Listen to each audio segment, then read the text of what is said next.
আসসালামু আলাইকুম এভরিওয়ান। ঈদে মেহমানদারিতে আমরা সবাই চটপটিটাকেই বেছে নেই। চটপটি হলে মনে হয় যেন ঈদের সকালটা জমে যায়। আজকে আমি আপনাদেরকে খুব সহজেই কিভাবে চটপটিটা বানাতে পারেন সেটা দেখাবো। খুবই ইজি।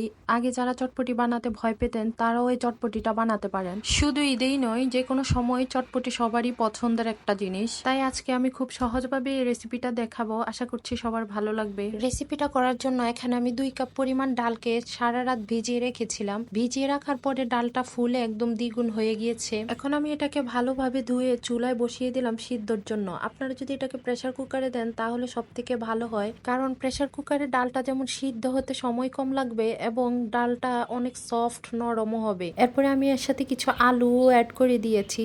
এরপরে আমি এটাকে এমনি চুলায় প্রায় 1 ঘন্টার মতো সিদ্ধ করে নিয়েছিলাম। যদি প্রেসার কুকারে করেন তাহলে এটাকে 3-4টা সিটি আসলেই চলবে। আমার ডালটাও অনেক সুন্দর করে সিদ্ধ হয়ে গিয়েছে। এখন আমি এটাকে রেখে দিব এক সাইডে। এই পর্যায়ে আমি টকটাকে বানিয়ে নিব। এজন্য আমি 1/2 কাপের উপরে তেঁতুল নিয়ে নিয়েছি। 1 কাপ পরিমাণ পানিও দিয়ে দিয়েছি। দিয়ে এটাকে ভিজিয়ে রাখবো 3-4 মিনিটের জন্য। 3-4 মিনিট ভিজালেই কিন্তু জিনিসটা অনেক সফট হয়ে যাবে। এরই মাঝে আমি চটপটিটার জন্য যা যা জিনিস লাগবে এগুলাকে আমি কেটে নিয়েছি। এখানে আমি 2টা ডিমকে সিদ্ধ করে একটা গ্রেটার দিয়ে গ্রেট করে নিয়েছি পুদিনা পাতা, পেঁয়াজ কুচি, ধনিয়া পাতা, কাঁচামরিচ কুচি এবং আর নিয়েছি চিলি ফ্লেক্স। এর মাঝে আমার তেঁতুলটাও হয়ে গিয়েছে। আমি এটাকে একটু চটকে নিব। তেঁতুলটা চটকে এটার ভিতর থেকে আমি কাঠটাকে বের করে বিচিগুলাকে ফেলে দিব। এর মাঝে আমি অ্যাড করে দিচ্ছি 1/2 টেবিল চামচ চটপটির মশলা, 1/2 চা চামচ বিট লবণ, চিলি ফ্লেক্স, কাঁচামরিচ এবং পেঁয়াজ কুচি। এগুলাকে একটু হাত দিয়ে চটকে দিচ্ছি। এরপরে দিচ্ছি ধনিয়া পাতা এবং পুদিনা পাতা। পরিমাণ মতো লবণ অ্যাড করে দিয়েছিলাম, যেটা স্কিপ হয়ে গিয়েছে। এরপরে 2 টেবিল চামচ পরিমাণ চিনি অ্যাড করে দিয়ে এগুলোকে ভালোভাবে মিক্স করে নিব। এখন আমি এর মধ্যে 1/4 কাপ পরিমাণ পানি অ্যাড করে দিচ্ছি। আপনারা যে পরিমাণের থিকনেস চাচ্ছেন টকটার মধ্যে ওই পরিমাণের পানি অ্যাড করে দিবেন। লেবুর রস দিয়ে দিচ্ছি 1 চা চামচ পরিমাণ। এরপরে আমি ভালোভাবে এগুলোকে মিক্স করে নিব। মিক্স করে নিলেই কিন্তু টকটা রেডি হয়ে যাবে। টকটা আপনারা ফুচকা, চটপটি যে কোনো জিনিসের সাথেই খেতে পারেন। টকটা কিন্তু ভীষণ মজার ছিল।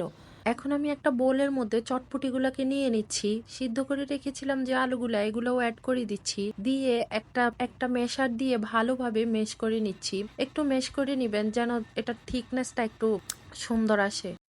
এ পর্যায়ে আমি অ্যাড করে দিচ্ছি 2টা সিদ্ধ ডিম। এরপরে দিয়ে দিচ্ছি আমি পুদিনা পাতাকে একটু চটকে দিচ্ছি যেন এটার ফ্লেভারটা বের হয়। দিয়ে দিচ্ছি পেঁয়াজ কুচি, ধনিয়া পাতা কুচি, কাঁচামরিচ কুচি এবং চিলি ফ্লেক্স। এরপরে আমি অ্যাড করে দিচ্ছি এখানে 2 টেবিল চামচ পরিমাণ চটপটির মশলা এবং 1/2 চা চামচ পরিমাণ বিট লবণ। এগুলাকে একটু ভালোভাবে মিক্স করে নিব। মিক্স করা হয়ে গেলে আমি এখানে 1/4 কাপ পরিমাণ টক অ্যাড করে দিচ্ছি। টকটাকেও একটু এটার সাথে মিশিয়ে নিব। এরপরে আমি অন্য আরেকটা বাটিতে জিনিসটাকে একটু সার্ভ করে নিব। সার্ভ করার সময় আমি সবগুলা জিনিসকে আবার একটু একটু করে অ্যাড করে দিচ্ছি। চটপটিটার উপরে যদি ফুচকা ভেজে না দেওয়া হয় তাহলে কিন্তু চটপটির টেস্টটা ইনকমপ্লিট থেকে যায়। তাই আপনারা অবশ্যই ট্রাই করবেন যে চটপটিটার মধ্যে যেন ফুচকা ভেজে দেওয়া হয়। আমি এখানে অনেকগুলা ফুচকা ভেঙে দিয়ে দিচ্ছি। এখন আমার চটপটিটা একদম রেডি হয়ে গিয়েছে খাওয়ার জন্য। ভীষণ মজাদার এই চটপটি। আশা করি বাসায় একবার আপনারা ট্রাই করবেন। ভিডিওটি যদি ভালো লেগে থাকে অবশ্যই ফ্রেন্ডস এন্ড ফ্যামিলির সাথে শেয়ার করবেন এবং লাইক কমেন্ট করে যাবেন। আজ তাহলে এ পর্যন্তই। আল্লাহ হাফেজ।